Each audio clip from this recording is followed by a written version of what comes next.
It is Thursday, May 9th. This is Jaguars Happy Hour. Jaguars Happy Hour is brought to you by the St. Johns River Water Management District. And now, a guy who married his wife for her looks, just not the ones he's been getting lately, Brian Sexton. That's for sure, because her birthday was last weekend. Happy and birthday Mother's to her. Day, yeah, Mother's Day's this weekend, and our anniversary's the week after. You want to talk about pressure, right? I mean, how do you do that? Can you bundle gifts? Listen, I did last year because it was our 25th wedding anniversary. Happy birthday, Jen. Not that she's where you listening. do like one gift that covers all three bases? Yeah, we went to Croatia. Listen, I can't do that again this year. Once is enough. Hey, everybody, Brian Sexton in for JP Shadrick. You know the dulcet tones of Jeff Lageman. How are you? I'm good. I'm really good. And what I'm excited about also is this time of year, football's starting to crank up a little bit. It just gives you the tease, though, right? Yeah. That's all. Look, the schedule coming out, next week, I think, is when the schedule's anticipated to come Wednesday out. is what they're talking about. A lot of teams last week had their rookie minicamp. The Jaguars' rookie minicamp starts tomorrow. So yeah, it's going to be nice, too. Also, the OTAs are going to be getting started after the rookie minicamp. So how much do you get out of it? Let's go with rookie minicamp first, because Kai asked me on Jags AM the other day, what do you expect to get out of this weekend? I said, nothing. Yeah, you're not going to get a ton. I think they're going to be on the field same. about an hour each day, maybe a little over an hour. And I don't think they're going to have the numbers that they had in the past. Right. So how much do you learn? Not a whole lot, but the one thing that you're going to be able to do is you're going to be able to look at the athleticism of the players that they've got. Okay.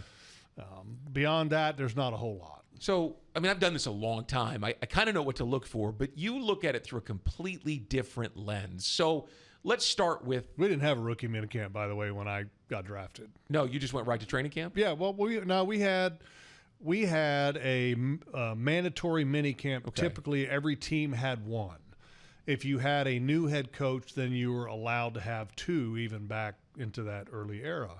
But there was no such thing as a rookie minicamp. I mean, the first time that I met every one of my teammates was at the mandatory minicamp, which typically was held right or soon after the draft. And then we didn't have a lot of what there is today, which is the OTAs and those things. They didn't start until... That came in post Jimmy Johnson, right? He was the guy that changed that? It was the creation of Jimmy Johnson, which he started doing it when he went to Dallas in 1989. And then... college guy coming in, changing the dynamic. Trying to bring some of that college stuff into the pros. And then when he started to have success, then everybody in the league wanted to do that. But they started to regulate it, and then they put a cap on it and a number and all that kind of stuff to what it is today. All right, so let's back up one more step before we talk about individuals and what you might be looking at. What do you expect from a rookie minicamp? Remember 2015, in comes Dante Fowler, right? Oh. Third pick of the draft. He had been training like all of these guys train. Yeah. And all you're doing is running 40s and three-cone drills and explosive movements so that you can jump high and turn fast. And he tore his ACL in a non-contact moment in a pass rushing drill. And it was in a practice that was extremely challenging from a conditioning standpoint. Right. It was warm, too, that day. Really warm. And totally wrong approach, in my opinion, because you got to remember that a lot of these guys that you're bringing in right now, they were training for the combine. They were training for all these drills with coaches. They weren't training to do football. And so there's got to be a little bit of a period to where you'd say, hey, look, let's just get them back into football shape. And let's not just come in and try to kick their rear ends and say, hey, you're going to win the NFL now, and anything less than being in great shape, then it's not going to work. Is it not a tough guy sport anymore? That's the old school approach. Look. There's a caveman approach. Yes. And now it's a scientific approach.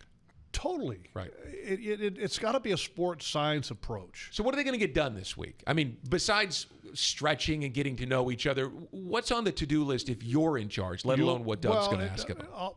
I had a conversation with Trent Baalke a little bit today, and he used a word a lot called the onboarding process. And if you go back to the postseason analysis that they talked about, they felt like that they can do a better job of that onboarding process. And so this weekend is going to be a lot of that. A lot of the rookies, they all rolled in today. They're doing testing and all that kind of thing.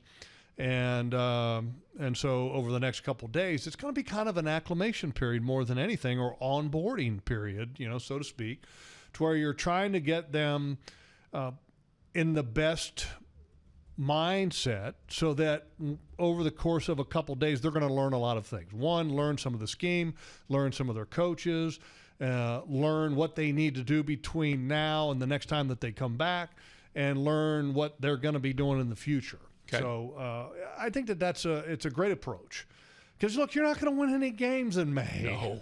For God's sakes. No, if you figure out where the bathroom is, where the cafeteria is, the shortcut to the locker room, to the field, to the weight room, those sorts of things, it's probably a win. Yes. And you're probably not going to have enough guys to be able to have like a team type of practice. Right. So you're more than likely going to be having some type of controlled drills. And that's fine. That's fine. There's plenty of time as you move into the off-season training activities, which are the OTAs or the practice days that the team has, that these guys will have plenty of time in the future to get up to speed, so to speak. All right, and before we talk about individuals, and I want to get your thoughts on this, a couple of these guys are signing today, and you'll probably see the notification at some point. The lower round guys, it's pretty much set what each guy's going to make now with the collective bargaining agreement the way that it is. The high picks in the first round, those are guys where there's some nuances to their contracts. Yeah, but everybody else is, you know where it's slotted at. in. You know where it's at is it shouldn't be any problem at all for these guys getting contract signs. And I think you're starting to see the rookies around the National Football League. Some teams almost have their entire draft class signed. Already, yeah. They're getting right after. Which is great. I mean, why delay? And if you're a rookie player, there's something to be said for if you don't have a contract, you shouldn't participate in any of the team activities. I'm trying to remember the last true holdout. Gabbert was late to camp in 11, and that's the last one in 12. How do you remember all this stuff? Well, you know me. I'm trying to remember. I think that's the last guy that really held out. Yeah. I mean, the collective bargaining agreement changed. Rookie, yeah. I mean, once the collective bargaining agreement changed and you had a rookie cap, it's very straightforward as to what the contract should be. All right. There was a little bit of haggling over should the contract be guaranteed, but then he finally realized, the teams, that, look, we're not going to cut a first-round pick after 4 years or anyway. No. I mean, just go ahead and guarantee the whole thing, which that's what teams are doing. That's what this team did from a very early standpoint, and that's better business in my opinion. Well, between Blaine Gabbert and Justin Blackmon in 2012, you had basically the rookie wage salary cap come into play in that collective bargaining agreement, and it pretty much set the stage, and it gets everybody into camp on time. When is this guy going to show up? It's a good thing. All right, so I know you and JP have probably gone through this, but I didn't hear it, so I'm going to ask you again. Yeah. You've had more time to absorb the selection of Brian Thomas, 23rd overall. Now, look, it was the best offensive line class I've seen in 30 years of covering the draft. I mean, it was good. 10 first-round picks, right? 9 first-round picks. I would say a good. I don't want to say great. Okay. Not the best you've ever seen. I think as far as the depth of it in the first round, it might be one of the better. Maybe not the high-end superstars. Yeah, the high-end superstars, I don't know if it's that great. If it had that guy. Yeah. So I really thought this was a great value year to pick offensive line. And when they started backing up from 17, I realized they weren't picking offensive line. So were you surprised that receiver was the pick? No, because I didn't really know where they were going to go. Okay. I thought maybe corner could be a possibility and an offensive line could be a possibility. But at the end of the day, when you're in the first round, you want to take the best player that you possibly 100%. can. I mean, you're talking about the elite players there. Is he elite? Latham, the offensive tackle for Alabama, ended up going to Tennessee. Yeah. You could make the argument that he was one of the top guys in the draft, and he went earlier than 7. Many people thought. Right. Because Joe Alt went 5 to Los Angeles. And Alt's an interesting case study. It's going to be real interesting to watch him. He's got genes, obviously. I watched his dad play in Kansas City. He got the traits. You probably rushed against his dad. I did. I played against his dad, and this young man from Notre Dame is very long in the legs, and so it's going to be interesting to watch him play. But Latham is an effortless player from Alabama, just athletic. He's big, he's strong.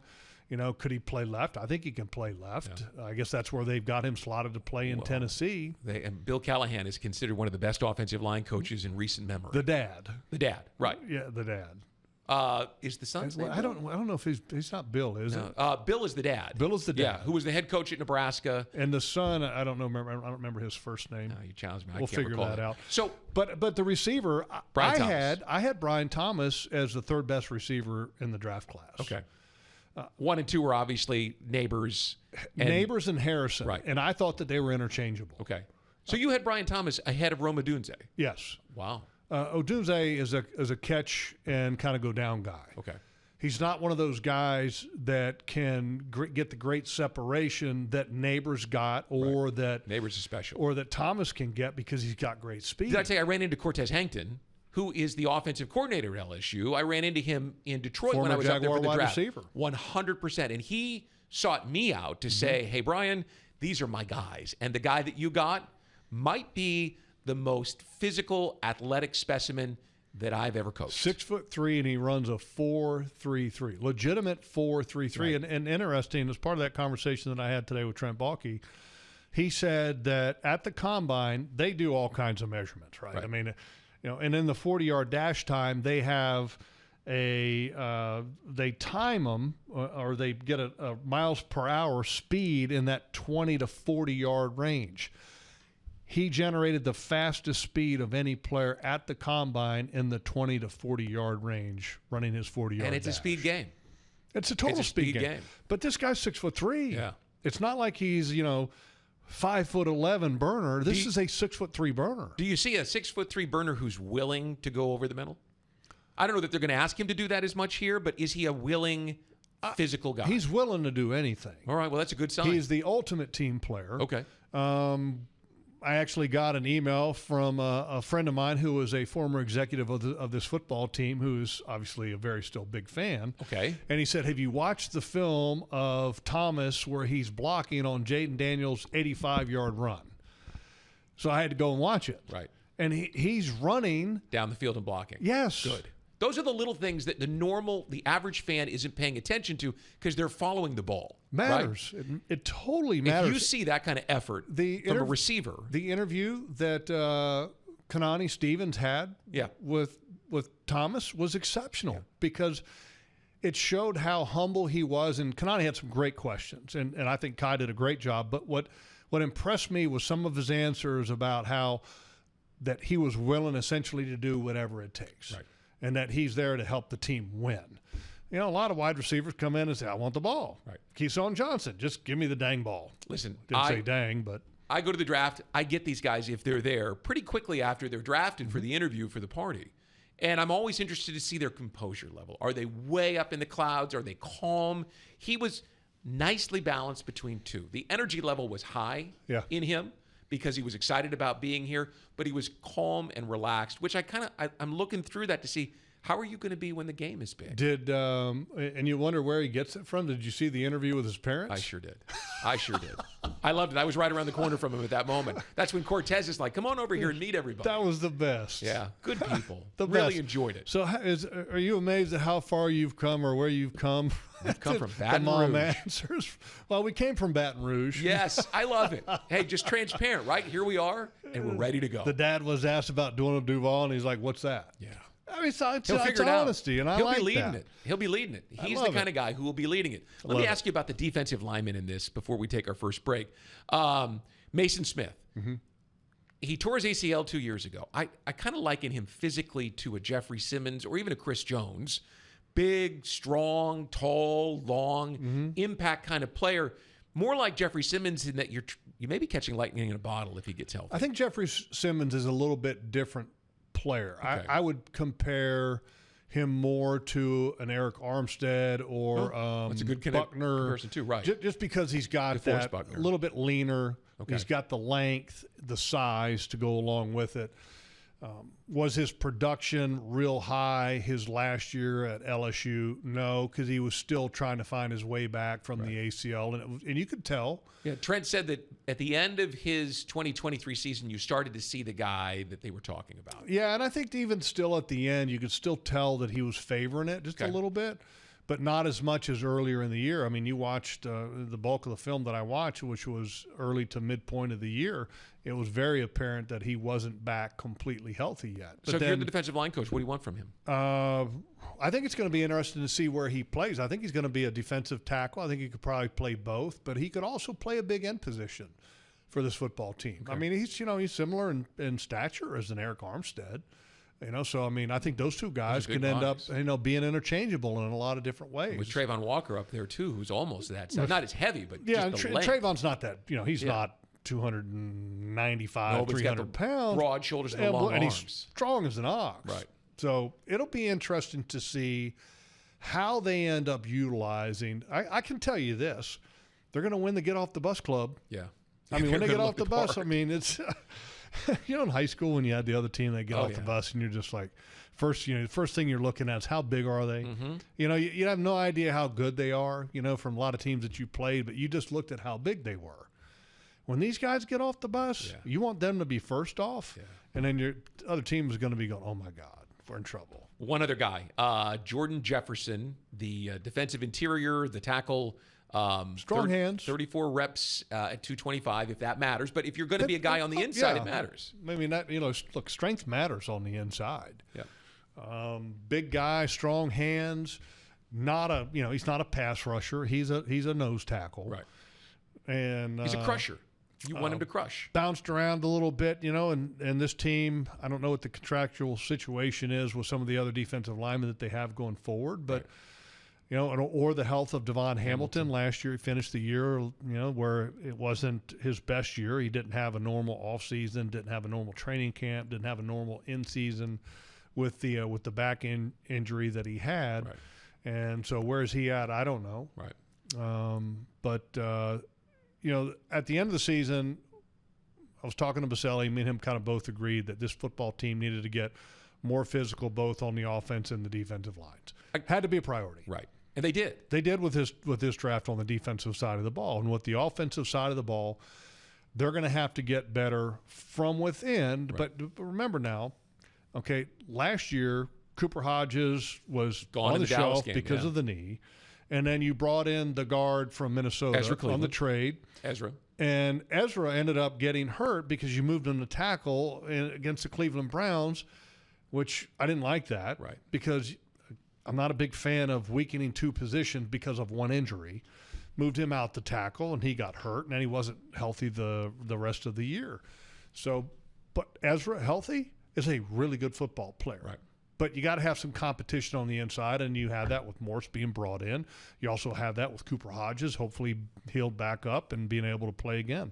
The problem with this show is we only have an hour.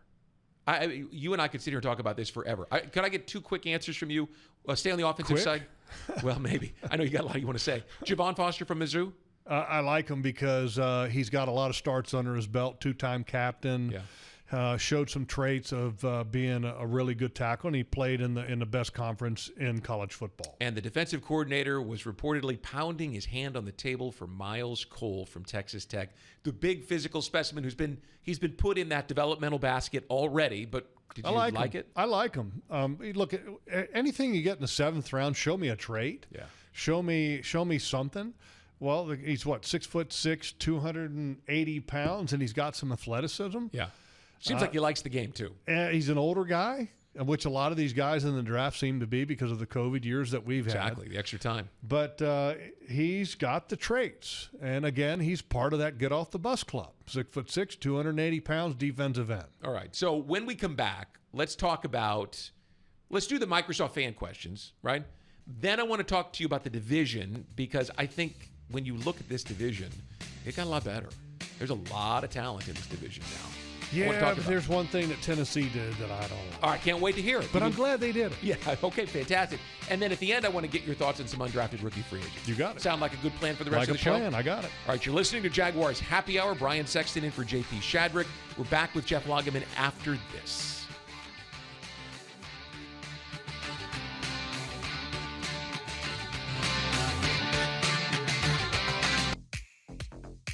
Rolling right along, Jags Happy Hour. Ryan Sexton along with Jeff Lageman. JP Shadrick will return next week. Time for the Microsoft fan questions brought to you by our friends at Microsoft. I thought it would be fun just to get your answers to a couple of John Ozier's questions today, since I'm not a big social media guy. Are you a big social media guy? Yeah, I'm big. Are you? Yeah, huge? Yeah, I'm huge. Right? So I should have asked you to call these questions? No idea. John obviously is, and so I grabbed these. And if you're interested in John's answer, you'll find him in today's Ozo mailbag. Ready? Perfect. Okay. So Brian from Round Rock, Texas, wants to know, what are the top 3 factors that will determine the success of the season? You can see his or Trevor Lawrence's development, Doug Peterson taking his job seriously. Okay, Brian. And health of key players. Well, health is always a big factor, but at the top is the development of Trevor Lawrence. Okay. And can he take that next step? And that's not easy to do. I mean, last year I think what kind of kept him from taking that next step was the multiple injuries that he sustained during the season. So he's going to have a lot to work with from as far as the skill position weapons go. For offensive line, where can they be at? I think that's a big question. That's number 2. Yeah, I'd say Trevor's development and offensive line, and then also number 3 is the ability to have a new defense and to mesh quickly. Okay. If I could add one to that, I would say the ability of the running game to be effective. I think that's going to be really better this year because I think they're going to be committed to it. Okay. Big thing about a running game is the commitment to it. They almost for the first couple of years they did a lot of 2-point stance kind of stuff, and I'm not a big fan of that, especially when it comes to look if it's 3rd and short. And this football team, I think, needs to get back to hand in the ground and running the football a little bit. You can still have the shotgun stuff, but you just need to cut back a little bit, I think, on it to be able to have a successful running game or the commitment to it. I know Travis Etienne is the big playmaker in that offensive backfield, but I was excited last year after watching Tank Bigsby. He had a 10-carry stretch where he averaged 6 yards per carry, and he didn't get a whole lot of carries, so that stretch is very memorable to me.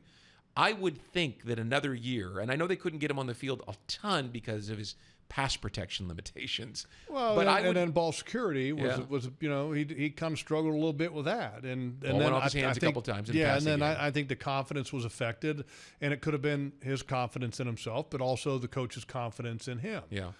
But he's a powerful guy. Hopefully everybody learns from that, everybody matures from that, and then you move forward. 3rd and short. If they can start converting 3rd down and short, they're near the last worst team in the league. Worst team in the league, and 3rd down and 2 yards or less. That's got to improve. Okay, Jason from North Pole, Alaska. If either one of our 2 LSU defensive linemen develops into a key player, he thinks the defensive line looks like it could be a major strength. Well, it looks like coming off the bus, it could be. Holy cow, who are these guys? It's like the guys in the Michael Jordan animated movie Space Jam. When they all the aliens get off the bus and walk into the arena, you're like, what are we doing? Well, it could be that good. I think it can be a good defensive line, but I think you got to find one more dominant pass rusher. Okay. And when I say that, is that Eric Armstead? Right.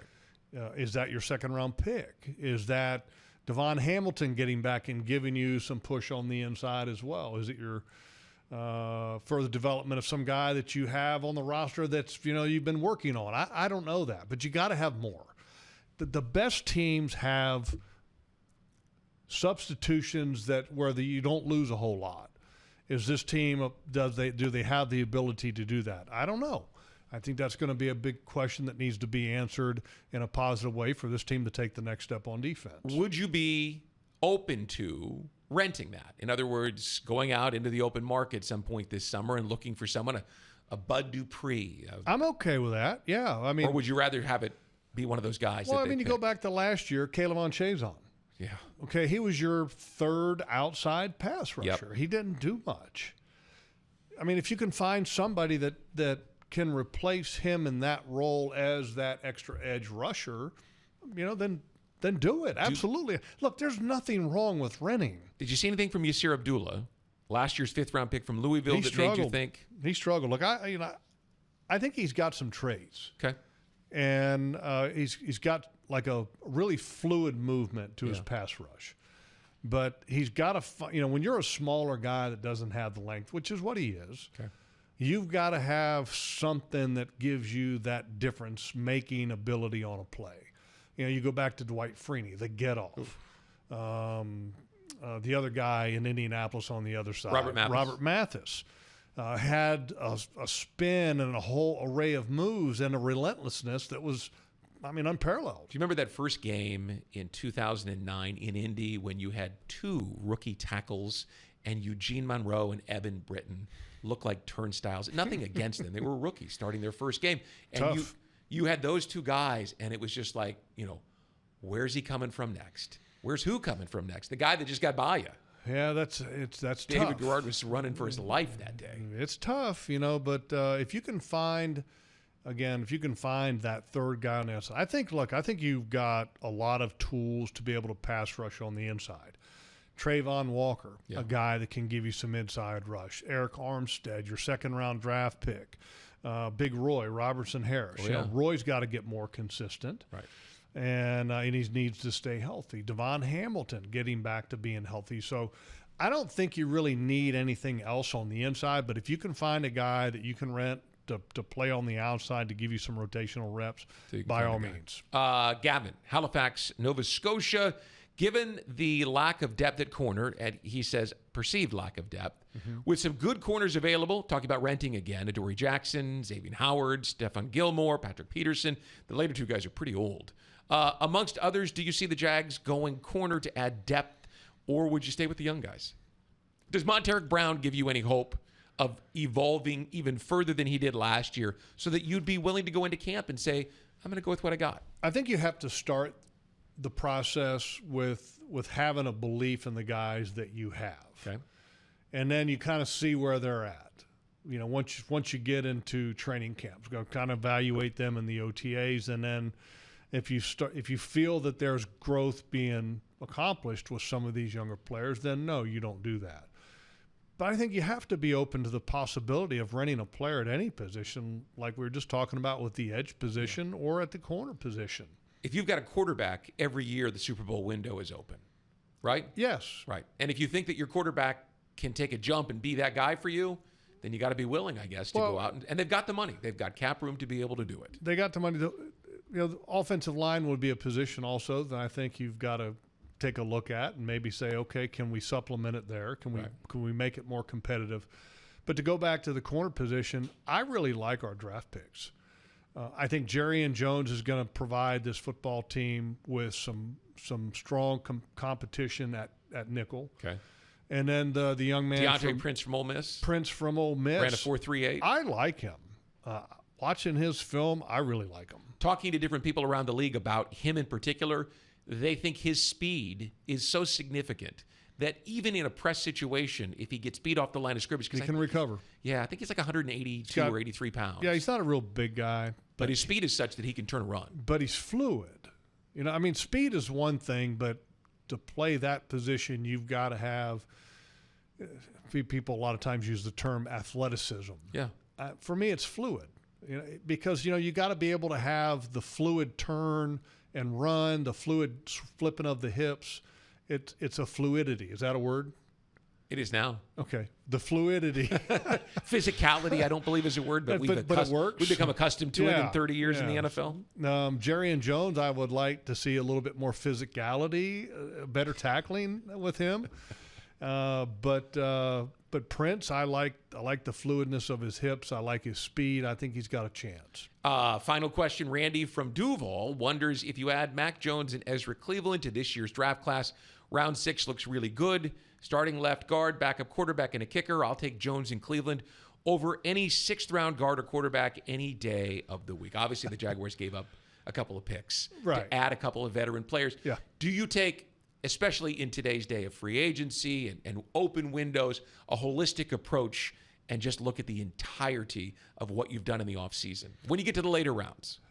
Yes, I think you have to. First round pick stand alone. Second round pick stand alone. I think you have to, and I think that those are two, especially. Look, I'm a big fan of a physical guard who showed you some abilities with Ezra Cleveland there in the season. You went, hey, there's a guy. Because there was a one game in particular that he played, and I think it was the game before the Cleveland game. Cincinnati. And maybe it was a game before that. But anyway, it was one of those games where you said he was the best offensive lineman on the field. That was probably the Houston game. Houston game. And I said, hands down, he was the best offensive lineman on the field in that game. And then he got the injury like 2 weeks later. But the money that you re-signed him for, nice value. That's an excellent job by the organization as far as executing the trade. But then also, if you didn't re-sign him, you kind of, okay, now did you really make any kind of positive investment by giving up the pick, if it was just a rental? Look, he showed you that he has the trades. Okay, so you acquired the player with the trade, which was a minimal cost, and then you got him at a very affordable contract. Compare his contract to the contract that you ended up giving Sheriff to come here to begin with. It's very different. Yeah, Brandon Sheriff is making his cap hit this year is $12 million, but I think if you look, his salary's not that much. No, it's not that bad. When Brandon got here, he signed a 3-year, $49,500,000 contract. That's a lot of money. It's a lot of money, and I'm looking for what Cleveland just signed. I think Ezra Cleveland signed for around $9 million a year. Wow. When did you think guards would make $9 million? I'm not taking anything away. Crazy. It just goes to show. Cleveland signed a 3 years, almost $50 million for Brandon. 3 years, $24 million. So less than half. All right. Good value. Nice signing, nice trade. I think that's a really good job there. All right. Let's take a break. Ezra Cleveland's worth that every day. Yeah, and especially for the fact that it gives you some positional flexibility if you have to. You hope you don't need to. Leave him at guard, Brian. All right. Leave him at guard. Stop. You're the general manager. I'm just the guy on the radio.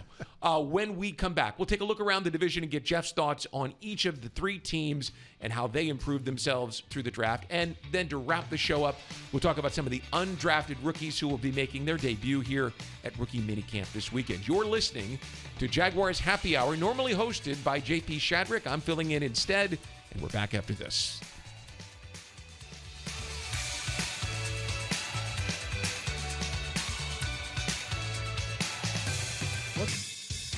And welcome back. Jaguars Happy Hour. Brian Sexton along with Jeff Lageman from the Miller Electric Center in the Hyundai Studios down at Everbank Stadium. Rookie class making its way in this evening. Maybe see a couple signings. They do physicals and things like that. We'll see. Watch out over the course of the weekend. I imagine you will find some. We've been talking about the Jaguars draft class. Let's look at the division and get your thoughts. The Colts are where we'll start. Don't go too deep with these teams. I won't. I promise I won't. But what I really want to do is look at the top 2 picks. Yeah. Because those are guys you expect to see any impact from. And I'll throw a couple free agent names, and you tell me how much better they got. Okay. So the Colts really didn't do anything in free agency. No. That's not. Re-sign their own guys. Yeah, they did. And they added Joe Flacco as a backup to Anthony Richardson. Big deal. Well, the only reason it's important is Richardson's a guy who was so physical. He missed a lot of last season. Maybe he'll learn to play differently, but maybe he's not available for 17 games, so Flacco might be a bigger deal than you think. Yeah, but I mean, even if Joe plays, I mean... Okay, I don't want to try to talk you into it. You're the expert. They also signed a big defensive tackle, Raekwon Davis. That's about it. Davis, Okay. All right, so nothing in free agency then. Nothing. But when I mentioned the first-round draft choice, it changes completely, that being the tone of your voice. Latu from UCLA. I interviewed him in Detroit before the draft and loved him. Thought he was phenomenal. Great story with the neck injury at Washington. Which I didn't know that initially when I was watching film on him. I was just telling you during the break. Yeah.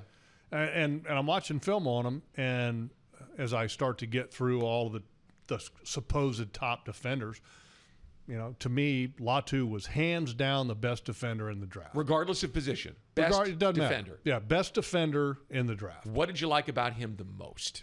He is they can't block him. Right. He's effortless. He's strong. He's fluid. He's athletic. He's fast. He's got an array of moves. And he's smart. He understands the game. There's nothing that he doesn't have. He's got a great way of the football smarts that he plays the game with is tremendous. But he's just so productive. I think like last 2 years, he had like 23.5 sacks. Who has 23.5 sacks in their last 2 years in college? So Not many. To your credit, you said you thought he was the best defender in the draft. He was the first defensive player off the board. Because remember, they had 14 offensive players. It was all went, offense. And he was 15th. I was just sitting there when he got picked, and I said, Gus is going to be over the moon. Gus Bradley. He is the prototypical Leo. Defensive coordinator of the Indianapolis Colts, former Jaguars coach. He's going to love Latu. And so I remember after watching Latu, I remember, at different times I'm watching these podcasts of different draft shows, just to hear names, to see what other people are thinking about where they kind of feel like players should go. Because I like to kind of compare that on what I see from watching film. And so I heard somebody say, what do you think the physical condition, the injury of Latu will do to his draft stock? And I went, huh? Right. You didn't even know. I had no idea. Right. And so when you watch the film, you don't get any indication that this guy is playing with any kind of injury that impacts his ability to play at an effective rate. Okay. He's the best. Again, he was the best defender in the draft. All right, so the Colts had Latu 1, A.D. Mitchell, the big tall receiver from Texas. Stiff. A little stiff. Okay. But he's fast and makes a lot of big plays, but he's a little stiff. Right. All right, and then they added a big offensive lineman from Pitt, and you always need those guys. And a center from Wisconsin, you always need those guys. So just an overall thought, they've got a quarterback issue. I don't know that I would be able to be comfortable knowing what Anthony Richardson is. All you hear out of Indy is, wait till you see Anthony Richardson. I hope so. I mean, he's a local kid from Gainesville. I hope he does well, but I question, how much better the Colts will be. They'll be better on defense. I wouldn't have taken Anthony Richardson where the Colts did. Right, 4th overall. I think it was just he's a big project. It's going to take him some time. I'm not saying that he can't get there, but I would not have taken him that high. It was interesting, too. I don't know if you saw in the last day or so, an article came out, and it was quoting the offensive center that the Colts have, the guy from Alabama. From Alabama, yeah, Ryan Kelly. Right, and Ryan Kelly was quoted about talking about and praising Anthony Richardson's work ethic and the way he handles himself, which is impressive. And there's no debating the athleticism and talent that he has. But athleticism and talent doesn't necessarily compute into playing quarterback. So he's got a long way to go. Okay, so if you were to rank the Colts 1 through 4 in the division, 3? Or 2? No, I'd put them at 3. Okay. 3 seems to be the logical place for them. 3. I'd put them at 3. Okay. All right, so that's where they are. Let's talk about the Titans. You said they're at 4. Yeah, I figured you'd go there because there was something that you didn't like. They added Calvin Ridley. They traded for L'Jarius Sneed. The 2 big free agent moves, wide receiver and corner. And then their top 2 draft picks are both linemen. You mentioned your affection for J.C. Latham. Yeah, I think he's a really good pick. He was a right tackle at Alabama. He did everything in a very effortless manner. Some people don't think he can play left tackle. Okay. I think he can. But I mean, this is I thought he was the second best offensive lineman in the draft. Who do you think was the first? The kid from Notre Dame. Oh, Joe Alt. Right. Joe Alt. The tall guy. Yeah. I thought he was the best. He was just a mauler. Okay. And he's got length, and he's going to have an opportunity to still even get bigger. But Latham is he's naturally giant. Yeah, he's huge. And athletic. He was one of the 13 guys that was in Detroit, and he was a physical specimen. Now, the part that I didn't like, the second-round pick. That was what I was going to ask you about. Devondre Sweat. Okay, who was Byron Murphy's cohort at Texas. And this is the big, powerful, run-stopper. Massive. Part-time player at Texas because he was out of shape, not a team player by some of the reports that are coming out. Had the issue with, I think, an out driving while intoxicated, DUI. Recently.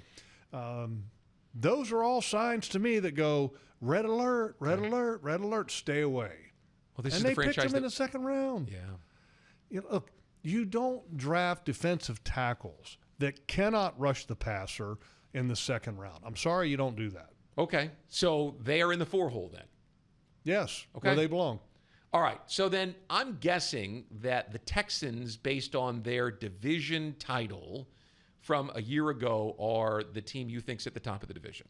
They've earned it. Okay. So we'll go there. They're in the 1 hole. So C.J. Stroud, obviously, you talked about him before the draft last year. You talked about him through the season. He is talked about him before he was drafted. Yeah, that's what I mean. I was like, oh my God, yeah, look at this guy. This guy. I mean, and when there was this debate about who should be the first overall draft pick, And I'm watching Alabama play, and I'm watching Ohio State play, and I go, who are these people that are saying the prospect from Alabama should be the first overall pick?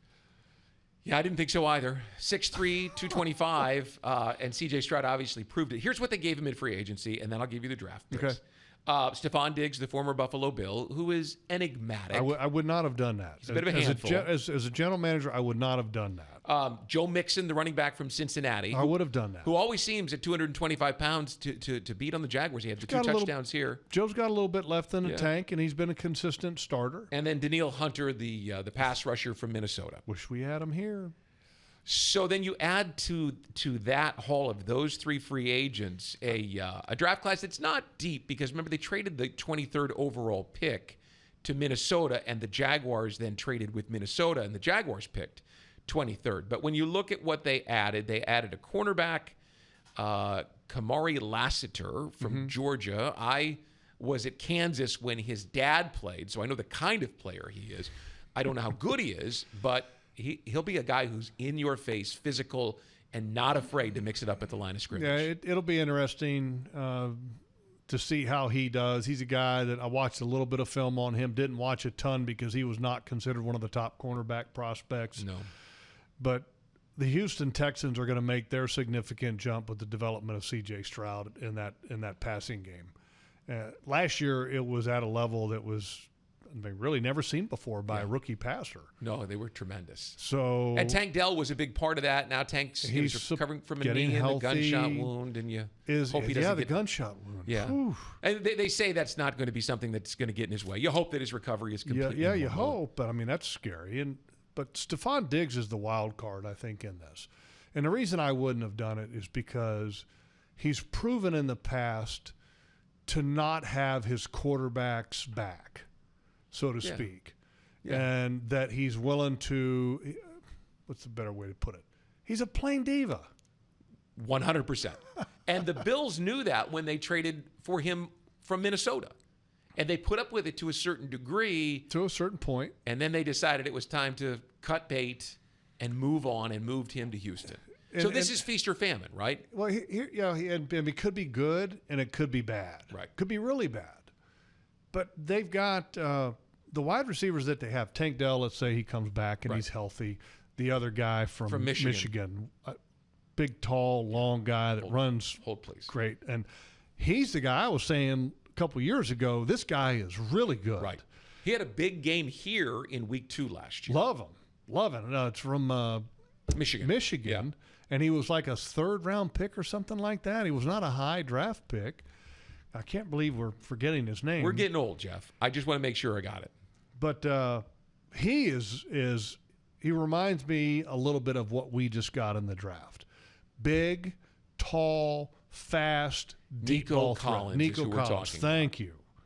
Nico Collins. Nico Collins, I want to make sure I didn't confuse him with Noah Brown. One of the best young wide receivers in the division. So now you got Diggs, Dell, and Collins, who, if they're all healthy and all acting right, could be pretty dangerous. And they got a pretty good tight end, too. Yeah.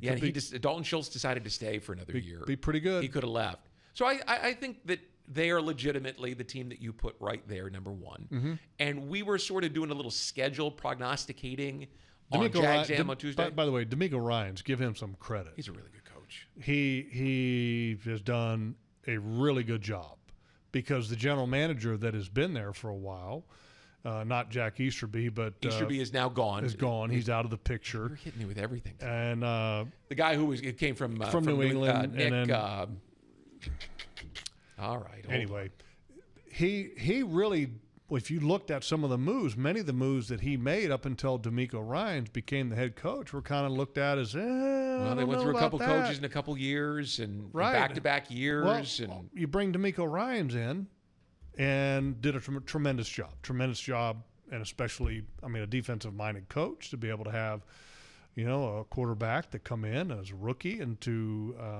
coach a team to the division title. Tremendous job. Nick Cesario, who is one of those guys who came with. He was from the Belichick coaching tree. Absolutely, he scouting tree, whatever you want to call it. That whole track, just like Easterby was as well. All right, so there's a look at the division, and we'll just kind of stack it. Texans, Jags, Colts, Titans at this point. I mean, right now, that's kind of where it's at. Okay. Yeah, and the top ones are the best quarterbacks. That's, the way it should be. And here's the thing. We really haven't talked much about our quarterback. Our quarterback has to take the next step. A big step forward. He's got to take the next step. Last year, I think the injuries kept him from taking those steps forward. When they were 8-3, he still had too many turnovers, but it looked like he was in command. And then all of a sudden, you get the knee, and you get the ankle, and you get the shoulder, and you get the head, and all of a sudden it just doesn't look right. but when they were 8-3, we were sitting there going, this offense still hasn't even come close to hitting its stride. The defense was one of the big reasons why that team was 8-3. All the turnovers they created. Yes. Well, let's do this. When we come back, we'll talk a little bit about Trevor. Also, we'll do a little schedule prognosticating, right? It's going to come out next week. Get your thoughts on primetime games, maybe where they start the season, maybe where they end the season. I have a couple distinct thoughts on that, too. We got one more segment. This is Jaguars Happy Hour. Jeff Lageman is here, and we will return right after this. All right, back for one more segment. Got about 5 minutes here left in Jaguars Happy Hour. So the schedule comes out Wednesday. Supposedly. Yeah, it was. There was some talk it was going to come this week, that we might be talking about it tonight, but they didn't get there. Come on, just let's go, right? But I mean, the NFL, they like the drama, they like to. Can you imagine trying to put that together, though? When Val Pinchbeck, and you remember Val, when Val used to he was the broadcast VP. He used to go into a room. He didn't have any technology. I mean, they just kind of cut and paste on a whiteboard with stickers. With magnets. With venues now, there's just so much going on. So many concerts. The management of all of that. It's a huge task. And the room is guarded by everything but the CIA. And also the international games, you kind of factor them in. And those are just becoming even more prevalent. Yeah, so big difference. Just want to get your thoughts on who would you like to see the Jaguars open the season against? I mean, if you were going to pick one right out of the gate, assume it's going to be prime time just for this conversation. Well, I don't want it to be a division opponent. Okay. I'm not a big fan of opening up with a division opponent, so I'll choose Green Bay. All right. They opened with the Colts last year. Okay. I would like to see, I'll go with the division. I would like to see that C.J. Stroud, Trevor Lawrence matchup. I don't think we're going to see it. I don't want to see that right out of the gate. Quietly, that is a game the NFL is just going to love having. Green Bay would be a good one now. With Jordan Love. Yeah, Jordan Love and Trevor Lawrence. I mean, that's an attractive matchup. And so. then the other thing too is it would be good for the gate. Primetime games. How many do you think the Jaguars earned? They didn't play all that well in primetime last year. Yeah. The Bengals game had promise. It was a good game down to the end. Well, I mean, not counting the London game because that's that's national. Right. Those are going to be that way. That's obviously not prime time. It's morning. I would say you'll get a Thursday night game and you'll probably get a Monday night game. Okay. So they were all home last year. You figure at least one of those is away this year. The away games are the Eagles, the Bills, the Dolphins, the Lions. Bills would be a good one. The Bears, the Bills would be a good one. Yeah. They play that one in September. There's no chance of that happening. That would be nice. Yeah. Not after we got them in October's London last year. Bad, yeah. But you start to get around November, it starts. You could have the. Yeah, I don't want to. You've been there enough. I don't want to be there in November. You think maybe Thanksgiving Day finally, for the first time in Jaguars history, they play the Thanksgiving Day game. They do have a scheduled away matchup at Ford Field. That would be great. I would be for that. You used to be able to do the math because one year it was Detroit that had the NFC opponent and Dallas had the AFC, and then they would flip-flop so that each network had a game. Well, now you got the NFL Network game, and maybe NFL Network is going to cede that to Netflix or Amazon or whoever. Right. But you have 3 games. But this might be the year. I'd be okay with that. That you have a Thanksgiving Day game. I think that would be cool. To be part of the tradition. We've never had one. No. The only 2 games the Jaguars have not had. Thanksgiving Day game and the Super Bowl. Of course. How about both this year? That'd be great. Yeah, they're not both on I'm the all schedule. for it. Yeah, we'll see where that one goes. Also, first ever trip to Las Vegas. Yeah, the new stadium would be cool to see. I'm not a big fan of Vegas, though. Not my kind of town. Listen, me either. I was there for the draft, and it was fun. I toured the stadium. It's exceptional, especially when you walk in there. I want you to put yourself in the belly of the old Oakland Alameda County Coliseum. Yeah. And of course you'll miss it because you're nostalgic and you love the history of the game. But you'll be like, wow. I mean, it's a like lot different. Mars and Venus, man. It is so very when we different. go to Vegas, do I need to bring a pack of cigarettes and a whole bag of coins and just sit at the I don't know what where is that thing? The slot machine? Yeah, the slot machine. With handle on it? Are you kidding me? I don't know where I don't know where teams stay. The hockey teams, right? Because Tim Pabst, who produces our preseason broadcasts, it travels with hockey. And they stay right in the casinos, right? They stay in the hotel casinos. Well, I mean, every hotel's probably a casino. I think there's one or two that doesn't have a casino in it. It's like a Marriott off the strip somewhere. Yeah. I think the NFL, because of their... That'll be interesting to see. We'll see. It was fun. Thanks for having me in tonight. Yeah, I enjoyed it. Appreciate catching up. And by the way, the pre-show is the best because we talked for an hour about what we're cooking this We're weekend. foodies. Absolutely. The older we get, the more we appreciate good food and good wine. Jeff, have a great rest of your week. You too. You all folks too. And JP's back in the seat next Thursday for Jaguars Happy Hour.